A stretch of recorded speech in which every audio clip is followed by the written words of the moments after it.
Қасым Аманжолов, Бауыржан. Бір дауыл сапырдыге бүрт теңізін, теңселтіп темір топан дүние жүзін, бетіне туған жердің өшпесте ғып, ер жазды өз қанымен жүргенізін. Нақ сол кез естідім мен ерді бірін, атағы атын алып келді бұрын.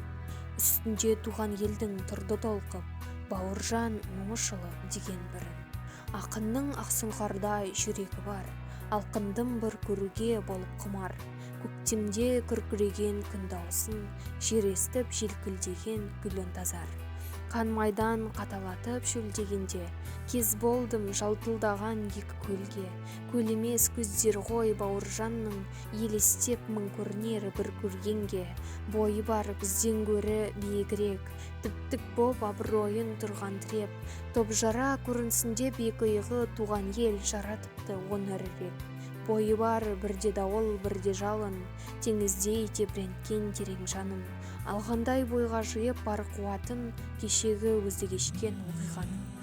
Кейде ол көксемсерлі генералдай, кейде ол күй көңілді ақын жандай. Өмірдің ол шетімен бұл шетіне, өресі өрен ойдың тартылғандай.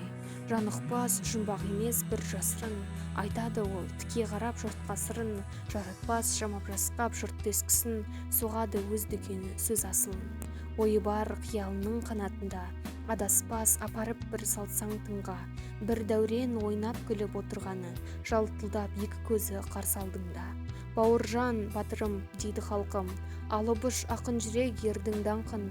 Келешек келе жатыр көремін деп, тік басып туған жерде жүрген қалпын. Ағамыз атағына асқар тау тең, жау келсе жау беректе етер жаукен. Еменде ерегісер сұрапылмен, басымен бұлтты жайпап біздің баукен.